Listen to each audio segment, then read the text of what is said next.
EPFO, केंद्र सरकार और सीबीटी ट्रस्ट पर गुस्साए पेंशनभोगी, 7,500 रुपये न्यूनतम पेंशन की उठा रहे मांग। ईपीएस 95 पेंशन योजना के तहत पेंशनर्स का आंदोलन चल रहा है, जिसमें निजी क्षेत्र के पेंशनर्स के लिए सरकारी समर्थन की कमी की निंदा की गई है। सरकारी उपेक्षा और राजनीतिक अनदेखी के खिलाफ यह आंदोलन बढ़ रहा है। ईपीएफओ, भारतीय अर्थव्यवस्था में पेंशनर्स की स्थिति एक महत्वपूर्ण संकेतक है, जो देश की वित्तीय और सामाजिक नीतियों का परिचायक होती है।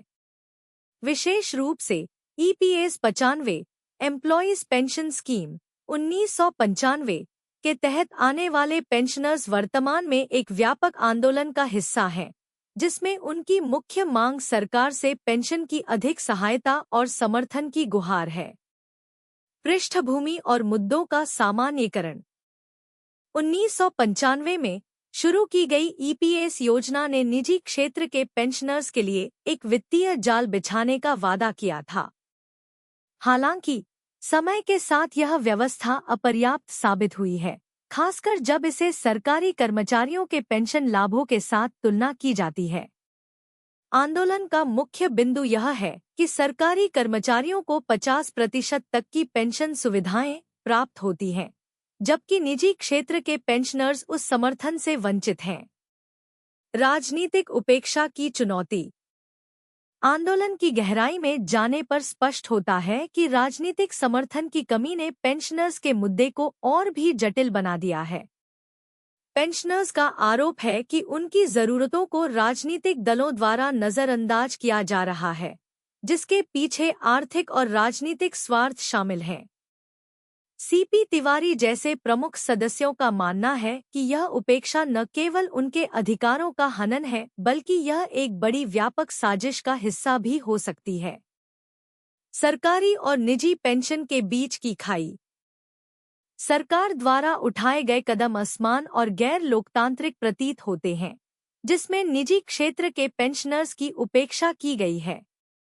इस भेदभावपूर्ण व्यवहार से पेंशनर्स की आर्थिक और सामाजिक सुरक्षा पर गंभीर प्रभाव पड़ रहा है। संसदीय और संस्थागत उपेक्षा।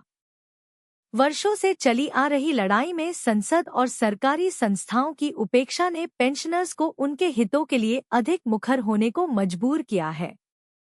दशकों से जमा किए गए उनके फंड्स का उपयोग उनके हित में नहीं किया जा रहा है।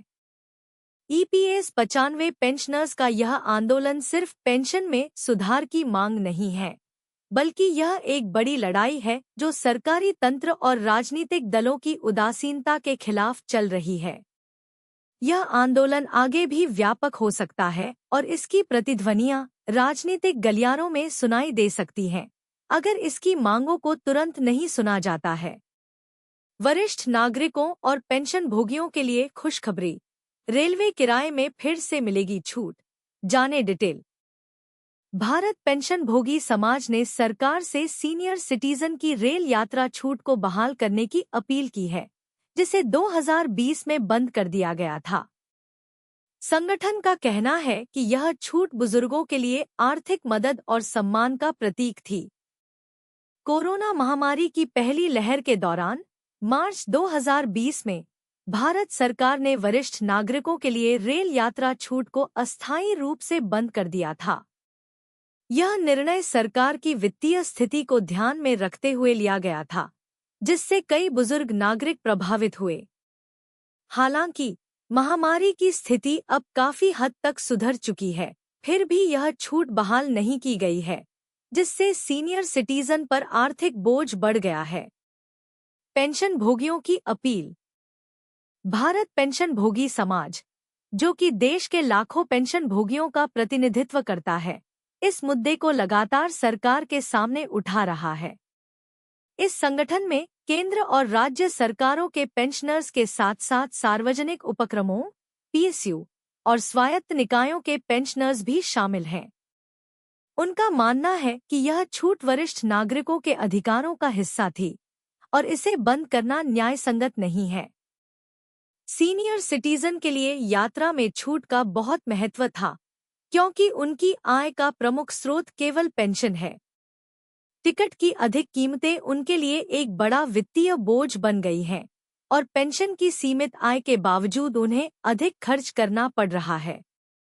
इसलिए संगठन का कहना है कि सरकार को सीनियर सिटीजन की रेल छूट को फिर से बहाल करना चाहिए। रेलवे की वित्तीय स्थिति। भारत पेंशन भोगी समाज यह भी मानता है कि देश के लोग रेलवे की वित्तीय चुनौतियों से भलीभांति परिचित हैं।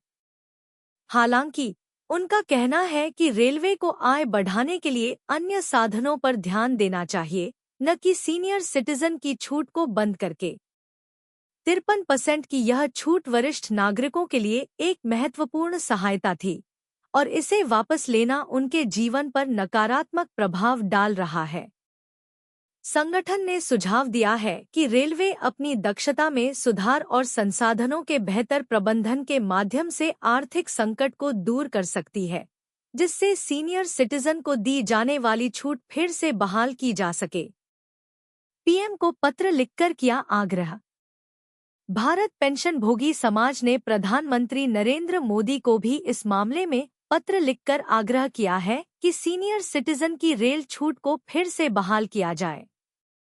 उनका कहना है कि यह छूट सिर्फ वित्तीय मदद नहीं थी, बल्कि यह उन वरिष्ठ नागरिकों के योगदान का सम्मान था जिन्होंने देश की सेवा की है।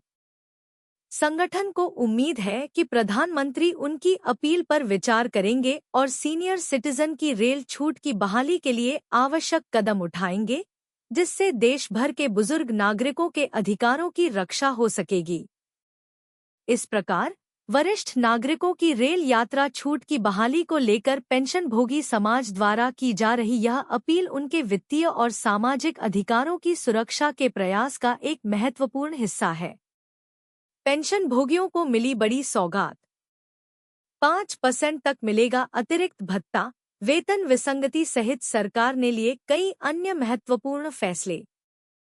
मुख्यमंत्री भजनलाल शर्मा ने राजस्थान के कर्मचारियों और पेंशनर्स के लिए वेतन विसंगति सुधार, पेंशन वृद्धि, चिकित्सा सुविधाओं में सुधार और 70 से 75 वर्ष के पेंशनर्स को 5% अतिरिक्त भत्ता सहित कई महत्वपूर्ण घोषणाएं कीं, जिससे उनकी जीवन गुणवत्ता बढ़ेगी।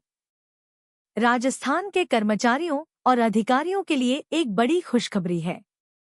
मुख्यमंत्री भजनलाल शर्मा ने वेतन विसंगति संबंधी सिफारिशों को जल्द लागू करने की घोषणा की है, जिससे 70 से 75 वर्ष के पेंशनर्स को 5% अतिरिक्त भत्ता मिलेगा। समाज के सभी वर्गों के उत्थान पर जोर। मुख्यमंत्री भजनलाल शर्मा ने समाज के सभी वर्गों के उत्थान पर जोर देते हुए कहा कि राज्य का विकास तभी संभव है जब हर वर्ग का उत्थान हो। राज्य सरकार ने परिवर्तित राज्य बजट 2024 से 25 में कर्मचारियों और पेंशनर्स के हितों को ध्यान में रखते हुए प्रावधान किए हैं। धन्यवाद सभा में महत्वपूर्ण घोषणाएं। मुख्यमंत्री निवास पर आयोजित धन्यवाद सभा में मुख्यमंत्री ने कहा कि राज्य सरकार कर्मचारियों और उनके परिवार के हितों के लिए प्रतिबद्ध है। उन्होंने कर्मचारियों को समाज का गौरव बताते हुए कहा कि उनके कर्तव्यनिष्ठा और समर्पण से राज्य का विकास होता है। पेंशनर्स को भी उन्होंने प्रेरणा स्रोत बताया, जिनका अनुभव और ज्ञान राज्य के लिए अमूल्य संपत्ति है। घोषणाओं का समय पर क्रियान्वयन। मुख्यमंत्री ने कहा कि घोषणाओं का समय पर क्रियान्वयन ही संबंधित वर्ग को उसका लाभ दिलाता है।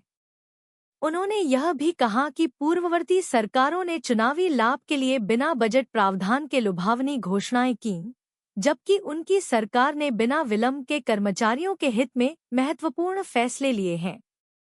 सामाजिक सरोकारों से जुड़ने का आह्वान। मुख्यमंत्री ने कर्मचारियों से आह्वान किया कि वे नर सेवा को नारायण सेवा मानते हुए सामाजिक सरोकारों से भी जुड़े। उन्होंने कहा कि वंचित व्यक्तियों को सरकारी योजनाओं का लाभ दिलाकर समाज की मुख्य धारा में लाना कर्मचारियों का कर्तव्य है। इससे समाज में असमानता और अभाव का अंधियारा दूर होगा और विकसित राजस्थान का संकल्प साकार होगा। महत्वपूर्ण बजट घोषणाएं। मुख्यमंत्री ने बजट में की गई महत्वपूर्ण घोषणाओं का उल्लेख करते हुए कहा कि वेतन विसंगति संबंधी सुधार, अधिकतम ग्रेच्युटी राशि में वृद्धि, पेंशन वृद्धि और चिकित्सा सुविधाओं में सुधार जैसी घोषणाएं की गई हैं। इससे कर्मचारियों और पेंशनर्स के जीवन की गुणवत्ता में वृद्धि होगी। पेंशनर्स के लिए नई सुविधाएं। राज्य में 75 वर्ष से अधिक आयु के पेंशनर्स को पहले से ही बढ़ी हुई दर से पेंशन मिल रही है। अब 70 से 75 वर्ष के पेंशनर्स को भी 5% अतिरिक्त भत्ता मिलेगा। इसके अलावा 1 अप्रैल 2024 के बाद सेवा में रहते हुए मृत्यु होने पर 10 वर्षों तक बढ़ी हुई दर से पारिवारिक पेंशन मिलेगी। सेवानिवृत्त कर्मचारियों के लिए विशेष लाभ। श्री शर्मा ने घोषणा की कि 30 जून 2023 को सेवानिवृत्त हुए कर्मचारियों को 1 जुलाई 2023 से पेंशन गणना के लिए एक अनुमानित वार्षिक वेतन वृद्धि का लाभ प्रदान किया जाएगा। इसी प्रकार आगे चलकर हर साल 30 जून को सेवानिवृत्त होने वाले कर्मचारियों को भी यही सुविधा मिलती रहेगी।